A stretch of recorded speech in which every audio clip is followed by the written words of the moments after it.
Buenos días, amigos televidentes de Coloquio Cultural. Hoy es sábado, como cada semana. Estamos aquí en EN Televisión a las 11 de la mañana para conversar con ustedes sobre los temas considerados de mayor actualidad. Este programa usted puede verlo luego que pase aquí en EN Televisión, puede verlo en nuestro canal de YouTube, coloquiocultural.com, o en la web www.entelevisión.com. José Antonio Torres para hablar con ustedes sobre, decíamos anteriormente, los temas considerados de mayor actualidad. Esta semana se produjo ya la sentencia de fondo, en primera instancia, por supuesto, del caso de Odebrecht, que tiene más de 4 años en la justicia y por el que fueron sometidos un grupo de gente que al final de cuentas terminaron en 6. Y de esos 6, 2 solamente fueron condenados el pasado jueves, cuando se leyó ya la sentencia definitiva. Fue el ingeniero Víctor Díaz Rúa y el empresario Ángel Rondón. Este caso que copó la sociedad y que se convirtió en el tema, en la comidilla de los últimos 2 años de gobierno del presidente Danilo Medina y el primer año de gobierno de Luis Abinader. Es interesante porque en este expediente hubo personas de todos los partidos políticos, de todos, e incluso el presidente en funciones del PLD, Temístocles Montaz, fue uno de los primeros que estuvo preso por este caso. Y también estuvo involucrado el senador del PLD, Tommy Galán, por San Cristóbal, y un ex senador también del PLD por Salcedo, y el presidente del PRM, Andrés Bautista, que también fue presidente del Senado y senador por la provincia de Espaillat. Estuvo involucrado el director de INAPA durante la gestión de Hipólito Mejía. O sea, fue todo una baber política lo que se produjo en este expediente. Al final, todos fueron, el expediente se fue desvaneciendo y fueron sacando personas, especialmente lo primero que fueron sacados son los que tenían vínculos importantes, vínculos políticos importantes, oposiciones de dirección en partidos importantes como el PLD, el PRM y lo que es hoy la Fuerza del Pueblo, que en ese entonces era PLD también. Ese caso, junto con el de los supertucanos, fueron los casos más importantes, fueron los primeros casos que trascendieron ya a nivel de lo que se llama, a nivel ya de toda la sociedad. Los mayores casos de corrupción fueron llevados a la justicia. Pero este caso, este caso, que pasando el tiempo, se fue jugando al tiempo, y al final de cuentas terminó deshecho. ¿Y por qué decimos deshecho? Bueno, porque ocurre que por los sobornos no se pudieron demostrar a nadie. El soborno es una acusación peligrosa porque es difícil de demostrar. Generalmente los sobornos se hacen a través de empresas o en dinero en efectivo, dinero líquido, y eso es difícil de demostrar porque se hace sin ningún tipo de documentación. Y cuando se hace a través de empresas, se buscan descripciones que le permitan justificar esos pagos. Eso pasó aquí. Odebrecht admitió que pagó $92 millones e incluso parte de esa misión, o sea, parte de su responsabilidad, se comprometieron a pagar al Estado Dominicano una indemnización de unos 185 millones de dólares. No sabemos si realmente lo pagaron, no sé en qué ha quedado eso.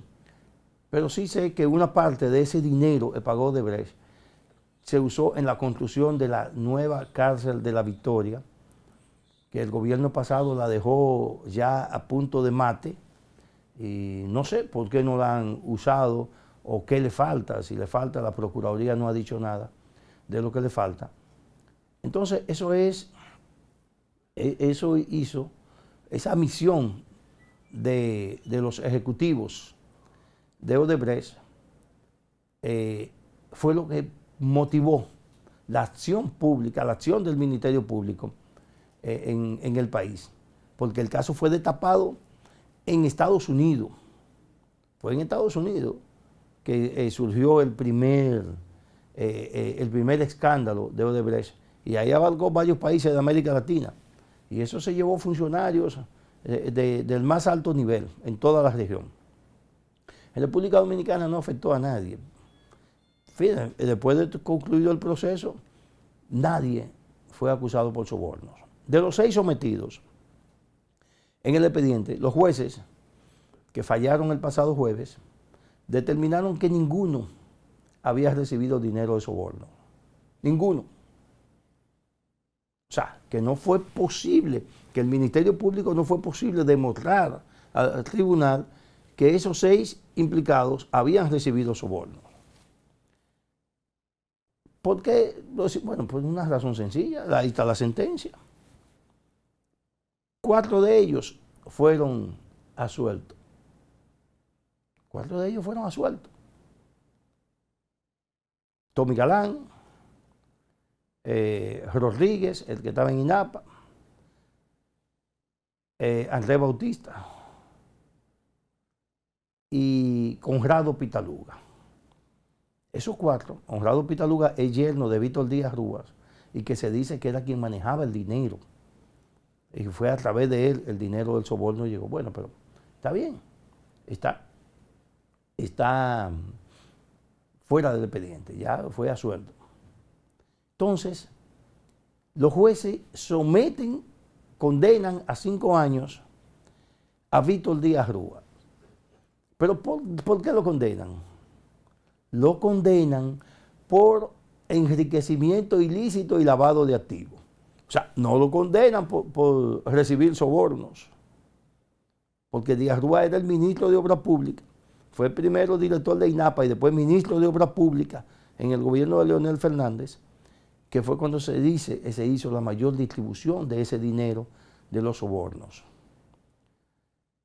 Entonces lo condenan a 5 años por lavado de activos, no por el caso Odebrecht. Sino lo condenan porque no pudo justificar, es lo que dice la sentencia, no pudo justificar la procedencia de su fortuna. Y entonces lo condenan a 5 años. A Rondón lo condenan a 8 años por recibir sobornos. Ahora, Rondón, que no es funcionario público, recibe los sobornos de Odebrecht para distribuirlo. O sea, era una especie del canal. Fue lo que dijeron los ejecutivos de Odebrecht. Pero ocurre que Rondón está sometido, está condenado por soborno, pero no pudieron demostrar a quién él sobornaba. Entonces, es una situación como complicada, ¿verdad? Pero en apelación, esos casos va a seguir sonando el caso. Por lo menos los 2 fueron acusados y apelarán, irán a la Corte de Apelación. No sabemos si el Ministerio Público apelará la decisión que favorece a los otros 4, que ya sería al Ministerio Público la apelación, porque al que lo salió a sueldo no va a apelar, por supuesto, es lo lógico. Entonces vamos a seguir viendo todavía el caso de Odebrecht, ahora en apelación, pero ahora con una base de sustentación más débil que la que tenía antes. No sabemos si realmente el expediente fue mal instrumentado.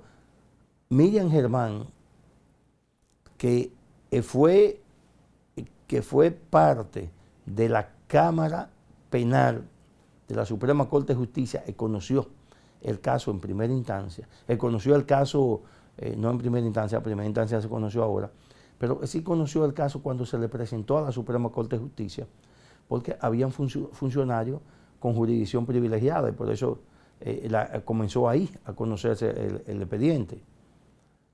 Mi hermano dijo que el Ministerio Público había formulado mal ese expediente. Y ella lo dijo aquella vez. Ahora, como representante del Ministerio Público, entonces vamos a ver qué va a pasar. Yo dudo el Ministerio Público en esta oportunidad recurra en apelación.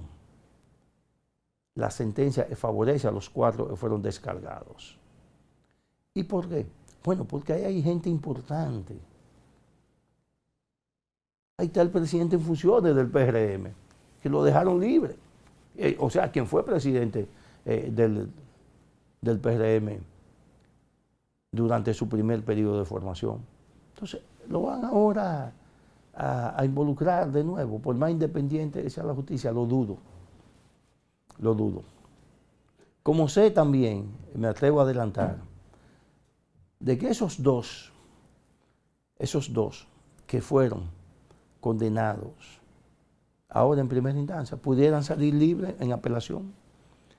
Por 2 razones. Primero, porque cuando eso llegue a apelación, el tema de la sociedad ya será otro. Hay 4 expedientes más por ahí de corrupción.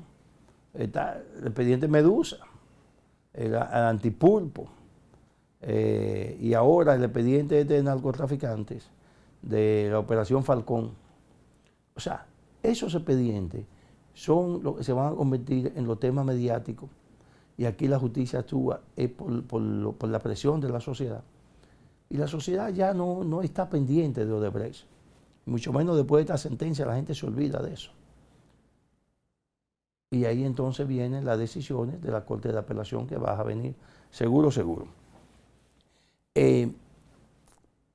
Desde un principio hubo dudas, y lo decíamos porque es difícil demostrar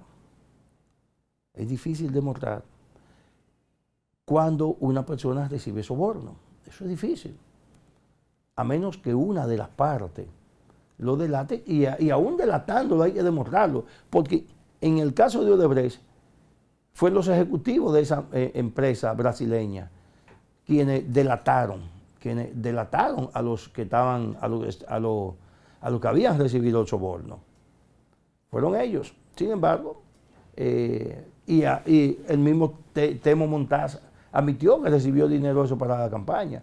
Y todos los partidos recibieron dinero de una forma u otra. Y por eso desde un principio estaba la duda de que este expediente pudiera terminar con los verdaderos culpables no solo en los tribunales, sino una sentencia de prisión. Bien, amigos televidentes, vamos a una pausa, señor director. En breve regresamos con ustedes acá en Coloquio Cultural.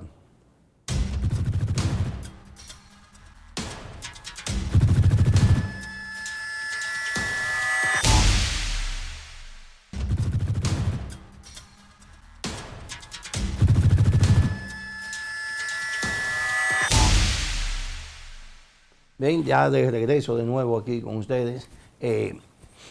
Señores, la Comisión Electoral de la Asociación Dominicana de Profesores me recordó mucho lo que era la Junta Central Electoral en los periodos de Balaguer. En ocasiones duraron hasta 3 meses para decir quién ganó las elecciones. La gente tiene 3 días contando los votos. En los primeros 2 días contaron 20,000 votos en 2 días.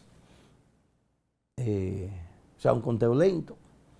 Y no sabemos por qué. Supone que los profesores tienen la madurez suficiente para decir, admitir si ganaron o perdieron. Por lo menos Hidalgo, que es Eduardo Hidalgo, él es diputado y que es miembro del comité político del PLD, fue presentado como candidato por 4ª ocasión. Ha sido 3 veces ya presidente del ADP. Ahora lo presentan como candidato por cuarta ocasión y prácticamente los primeros boletines barre las elecciones, alrededor de un 50% frente a un 32% de Juan Núñez, que esto hay que analizarlo con un poco. Miren, la ADP, la mayoría de los gremios, como ADP, Colegio Médico, Colegio de Abogados, en el Colegio de Periodistas es donde menos influyen los partidos políticos. Es donde menos influyen. Pero en el Colegio de Abogados, en el Colegio, en el CODIA tampoco influye mucho. Colegio de Abogados, en el Colegio Médico y en la Asociación de Profesores, ADP, los partidos políticos siempre inciden mucho.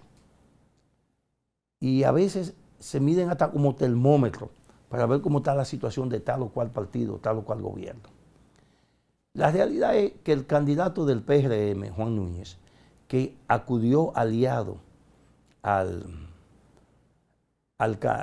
o sea, fue respaldado por la Fuerza del Pueblo y por el PRM, y que nosotros pensábamos que la Fuerza del Pueblo tenía realmente más profesores en su haber, y parece que no. O no sé, o quizás Juan Núñez no concitaba el respaldo de los profesores de la Fuerza del Pueblo, que fueron aquellos, se fueron con Leonel Fernández y crearon una corriente magisterial. Pero no entiendo cómo esos dos partidos no lograron ganar las elecciones en la ADP. En el magisterio hay una tendencia que casi siempre se impone, y que los maestros no son dados a votar por el candidato del partido de gobierno. No son dados. Por eso, Xiomara Guante ganó como siendo militante del PRM. Siendo militante del PRM, Xiomara Guante ganó, cuando Danilo Medina era presidente. Y ahora, ese grupo y ese apoyo de Xiomara y el apoyo del gobierno, no hay duda, aunque ahí también hay un cocorica, como dicen allá en Nagua, porque hay un grupo de los profesores del PRM que dice que el ministro de Educación, Roberto Fulcar, por los bajos, mandó a votar en favor de Hidalgo. Y no sabemos, porque Hidalgo no es bueno usted tenerlo al frente cuando usted está dirigiendo una entidad oficial. Al propio PLD, siendo Hidalgo miembro del Comité Central del PLD, le hizo como 4 huelgas a su propio partido. Como 4 huelgas del magisterio a su propio partido. Y lo mantuvo al salto de la pulga. O sea, lo mantuvo como la pulga, dando salto a los ministros de Educación del gobierno, por su propio gobierno. Entonces no entiendo por qué, si en caso de ese acierto, no entiendo por qué esa jugada de Fulcar de respaldar a un candidato ajeno al de su partido. Lo que yo creo es que lo más prudente es mantenerse al margen, y por lo menos públicamente lo hizo bien. Aparentemente se mantuvo al margen de todo el proceso, pero por los bajos dicen miembros del PRM, profesores de la corriente magisterial del PRM, que Hidalgo contó con el apoyo del ministro de Educación. Eso será ya un problema, lo dilucidarán internamente en el PRM, y que luego al final se sabrá qué pasó ahí. Lo que es preocupante es que no se sepa todavía hoy sábado los resultados finales, aunque lo que sí ya se sabe es que Hidalgo tiene una ventaja que es difícilmente de superar, porque son tendencias que se mantienen. Ayer Hidalgo le llevaba 3,000 votos encima a Juan Núñez, y ya es una tendencia Estamos hablando ya casi con el 50% de los votos computados, pero esa tendencia se tienden a mantenerse. O sea, que Hidalgo puede subir 500 votos, Juan Núñez subir 700, y pueden ir subiendo, bajando, pero difícil superar esa ventaja que le lleva Hidalgo, lleva Eduardo Hidalgo a Juan Núñez en la ADP.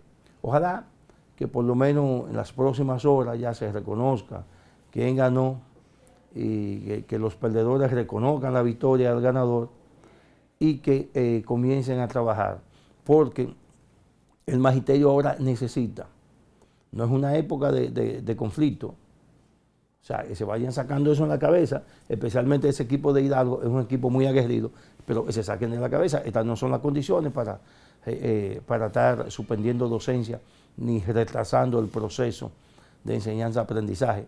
Los muchachos se mantuvieron 1 año y medio en su casa con una educación virtual que realmente no funcionó, que fue más mediática que lo real. Cuando se hacen las mediciones del proceso de aprendizaje y enseñanza, te das cuenta, bueno, lo único que es mejor, que fue mejor, es dejar a los muchachos sin docencia. Si esa era la opción, cerrar las escuelas, hubo que cerrarla por la pandemia, pero dejar a los muchachos sin docencia o inventar cómo se hizo con educación a distancia. Los resultados no fueron lo esperado. Eso hay que admitirlo, y educación en su momento tendrá que admitir que fue más la sal que el chivo. O sea, que se invirtió más, se invirtieron toda una millonada en promover, en crear una situación mediática que al final de cuentas no rindió los frutos. Entonces, todo ese tiempo perdido hay que aprovecharlo ahora. Y eso tienen que entenderlo los nuevos directivos del ADP, que ellos tienen una responsabilidad con la sociedad. O sea, no, usted va a venir ahora, pues nosotros ganamos y porque somos del partido opositor al gobierno, que vamos a venir ahora con un plan de lucha, una serie de reclamos inauditos. No, nada de eso. Usted tiene que colocarse al nivel de la demanda de la sociedad, de que esos muchachos recuperen parte de todo, recuperen parte del tiempo perdido. Y los maestros tienen la mayor responsabilidad, está en las aulas para eso. El gobierno tiene otras responsabilidades a través del ministerio y que sí, o sea, no decimos con esto que el ADP debe dejar que el gobierno funcione medallanariamente en el Ministerio de Educación. No, debe estar vigilante de que las cosas se hagan bien, que esa es una de las funciones del gremio, y defender los intereses de los maestros, por supuesto. Pero todo esto se puede hacer sin afectar el proceso de enseñanza-aprendizaje, que es lo más importante y que es lo que esta sociedad está demandando y que es lo que el país necesita que se haga de manera responsable. No hay espacio para la politiquería en la ADP en este momento, ni creo que durante todo este año escolar. O sea, es una responsabilidad, este año escolar tiene que terminar bien, o por lo menos, con el 80% de los objetivos que se plantearon en principio, que se hayan cumplido cuando concluya el año escolar. Miren, señores, ayer salían a reducir las estadísticas sobre cuántas personas se han extraditado a Estados Unidos durante la gestión del presidente Abinader. Son 79. Los 79, de esos 79, son 79 dominicanos que han sido extraditados, 75 de ellos a Estados Unidos, 2 a Francia y creo 2 a España. Pero hay 10 que ya el presidente Abinader autorizó también que se han enviado a los países que lo solicitan, porque son dominicanos que delinquen en otras naciones y vienen y se ocultan aquí. Eso significa que vamos a tener alrededor 79 más 10, 89, podríamos llegar a 90 o a 100, qué sé yo, a final de año.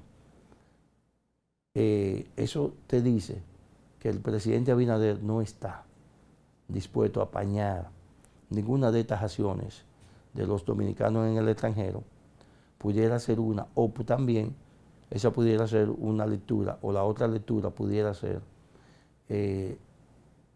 una demostración más de los lazos de dependencia que tenemos de Estados Unidos, en términos de política y en términos económicos. En términos económicos lo sabemos, nuestro principal socio comercial es Estados Unidos, porque es donde nosotros colocamos la mayor cantidad de nuestros productos. Haití también es otro escenario importante para nuestro económico, pero en Haití el comercio, Haití son unos 1.200 millones de dólares al año, es un comercio muy informal. Y ahora, ¿qué tenemos ventaja en Haití? Bueno, como Haití la ventaja que tenemos en Haití es que nuestra balanza comercial es positiva con Haití, mientras con Estados Unidos es deficitaria. Y es lógico, cuando usted tiene una relación comercial con un país mucho más desarrollado el suyo, se supone que usted le va a comprar más bienes, servicios y tecnología. Usted le va a comprar más que lo que le puede vender. Y eso mismo pasa también con el intercambio comercial entre nosotros y Haití. Nosotros podemos venderle más a Haití que lo que le podemos comprar, porque ¿qué nosotros podemos comprar de manera formal a Haití? Yo creo que nada. Hay un comercio informal, de ropa vieja, de zapatos viejos. Ahí hay un comercio también de contrabando. El contrabando tú no puedes colocarlo en términos de comercio.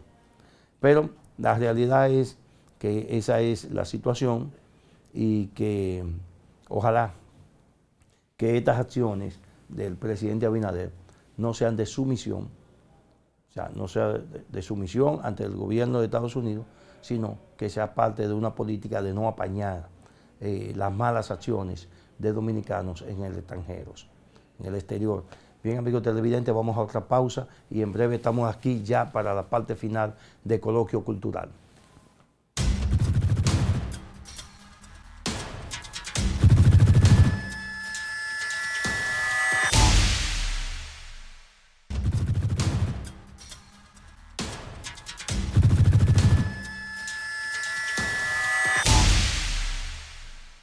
Bien, ya en la parte final del programa, miren, el gobierno decidió a principio de esta semana que el país, o sea, decidió ya dar por terminado lo que es el estado de emergencia y por tanto se eliminaron los toques de queda y la mayoría de las restricciones.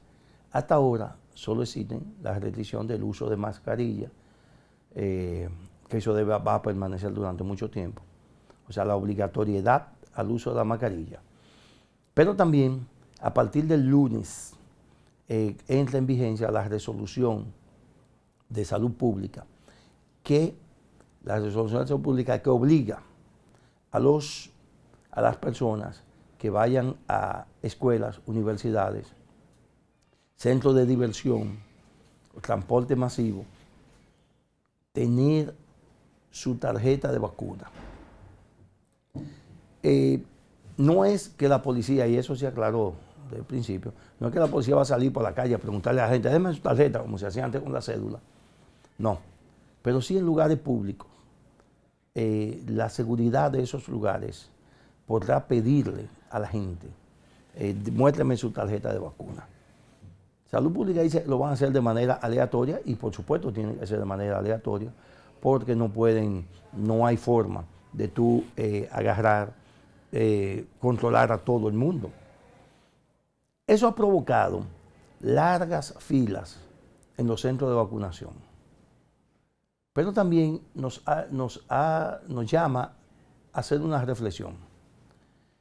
El gobierno, las autoridades dominicanas tienen, señores, 1 año y medio pidiéndole a la gente que vaya a vacunarse. La vacuna es gratis. Los centros de vacunación estaban vacíos los centros de vacunación, porque la gente no estaba yendo, porque no había una presión. Y nosotros en este programa dijimos que el gobierno tenía que buscar un mecanismo para presionar a la población a que se vacune. Y más ahora que ya no hay estado de emergencia. Pero como resultado, ¿qué tenemos como resultado? Bueno, que la ocupación hospitalaria al viernes había aumentado a 25%. Le voy a decir cuántas exactamente, de unas, bueno, no veo aquí, pero sí, en estas estadísticas que tengo, dice, hay unas 2.000 y pico de camas en todos los hospitales públicos destinadas para pacientes con COVID. De esos, ya había unas 600 camas ocupadas. ¿Qué pasa? Que los casos se han incrementado, porque hemos abierto el país todo. Pero nosotros decimos, hay áreas fundamentales en las que tienen que ser obligatorios. O sea, en una escuela donde usted en un pequeño espacio va a colocar 40 o 50 muchachos, hay que tener control de que ahí todo el mundo esté vacunado. Eso tiene que ser obligatorio. Sin embargo, como en este país es de chelcha y de vagos, sí, porque hay que ser vago para hacer las cosas que se hacen aquí. Hay creo que son 2 o 3 recursos de amparo en tribunales, gente pidiendo que no se obligue a la vacuna,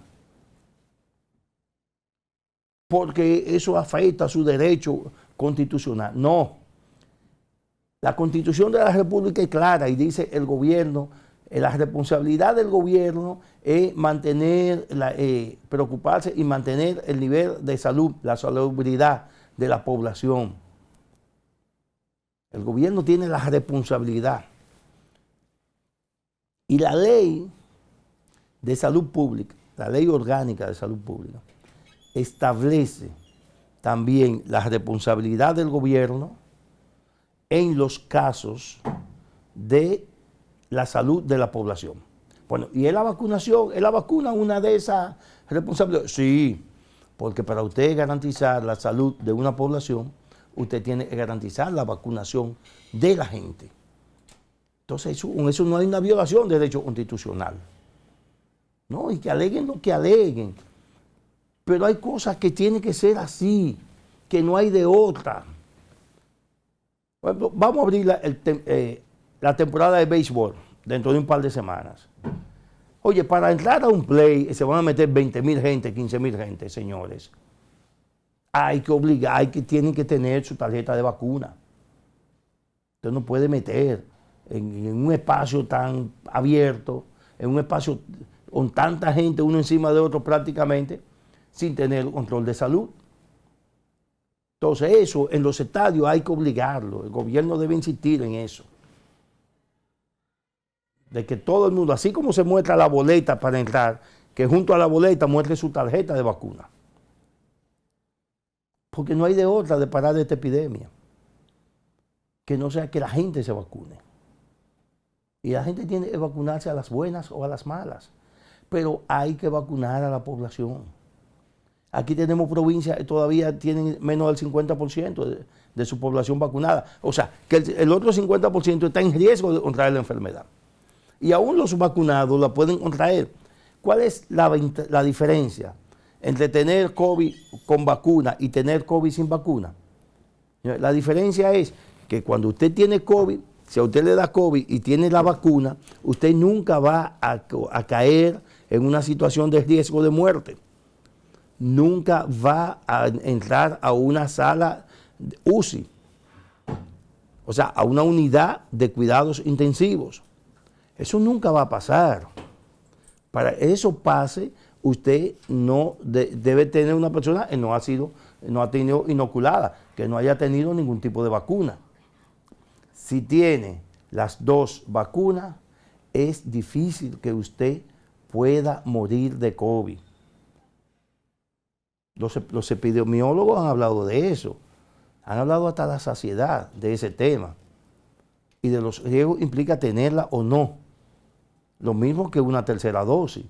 Una tercera dosis es un reforzamiento que tiene que ser, no es obligatorio, pero sí contribuye a mejorar las condiciones de salubridad de la población. Ahí tenemos ya de 23%, el viernes, el 23% había el jueves de ocupación hospitalaria, por caso de COVID, el viernes había ya 25%, o sea, habíamos subido 2% en apenas 48 horas. Eso indica que subimos en la cantidad de contagios.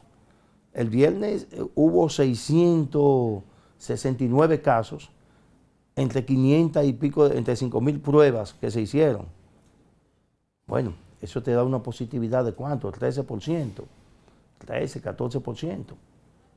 Sí, pero todavía es alta. Porque lo ideal es que la positividad no pase de 5%. Para usted decir que tiene control sobre una enfermedad, sobre una epidemia, no puede haber más del 5% de las pruebas realizadas positivas. Si te pasaron del 5%, entonces usted no tiene control todavía de esa enfermedad o de esa epidemia. Y eso está pasando aquí. Y va a seguir pasando si la gente no entiende el problema de la vacuna. Si el gobierno, ojalá el presidente Abinader, que a veces se quiere pasar de demócrata, y cuando usted se quiere pasar de demócrata en una sociedad como esta, todavía con una población medio salvaje, entonces usted termina teniendo problemas porque puede generar un caos. Entonces el presidente debe mantenerse firme. Y no importa, vayan a qué sé yo cuántos tribunales, pero la decisión de la vacunación debe ser así, debe permanecer así. Y los empresarios deben ayudar. El empleado de una empresa que no tenga su vacuna, los empresarios deben despedirlo. Vaya a contaminar para otro sitio. Y eso va a hacer que la gente se vacune. Las universidades no pueden aceptar estudiantes, ni profesores, ni personal de apoyo sin las dos dosis de cualquier vacuna. No pueden permitir eso, o no deben permitirlo, como forma de contribuir a mejorar, a que salgamos de esto por buen camino. Y no importa, o sea, no se viola, oye, es que tú estás protegiendo la población, tú estás protegiendo a la salud de la gente. Entonces, porque 2 o 3 vagos o 2 o 3 inconscientes decían, no, que yo no me voy a vacunar y si no me pueden obligar porque me violan mi derecho. Yo tampoco entendí por qué en las cárceles hay casos de COVID, eso no lo voy a entender nunca. Porque yo pienso nada más ir un solo día a una cárcel y hacer un operativo y vacunar a todos los presos, a las buenas o a las buenas, pero vacunar a todos los presos y a todo el personal que trabaje ahí. Y ya, problemas resueltos. Ahí está vacunado todo el mundo. Y al otro día otra cárcel, todo el mundo. O sea, nunca voy a entender por qué en las cárceles, que la gente está presa, la gente está ahí segura, y nada más hay que ir a vacunarlo. Usted le va a preguntar a un recluso, a un preso, ¿usted se quiere vacunar? No, eso no es, usted se quiere, venga, vinimos a vacunarlo. O sea, a veces las cosas hay que hacerlas así, para que se puedan hacer, para salvar a unos, para salvar a la mayoría de la población. O sea, no podemos seguir acumulando muertes porque la gente quiere o porque un segmento mínimo de la población quiere. Entonces, esa es, insisto, no voy a entender eso. Lo mismo que en las escuelas. Las escuelas, los muchachos están ahí. Eso nada más ir al aula, vamos, tarjeta, todo el mundo. El no la tenga, venga, vacúnenlo. Usted no lo quiere vacunar para su casa. En las universidades también. Entonces, hay centros donde la gente se agrupa, que es muy fácil mantenerlo. Ya pasó el tiempo de la campaña, de la concientización. La gente no entiende, pues si no entiende a la buena, vamos a entenderlo a la mala. Pero eso es necesario. Yo no sé qué va a pasar después del lunes. Pero sí, la gente está ahora, cuando entendieron el problema es serio y cuando entendieron también que hay consecuencias, habrá un régimen de consecuencias para el que no esté vacunado, entonces ahora los centros estaban vacíos, ahora están llenos. Y a partir del lunes, si el gobierno no se pone de blandito y aplica con rigor la resolución de salud pública, los centros van a estar más llenos el martes, más llenos de gente el martes. Ahora, eso no es una acción de policía. Con eso también está claro, no pueden poner la policía a eso.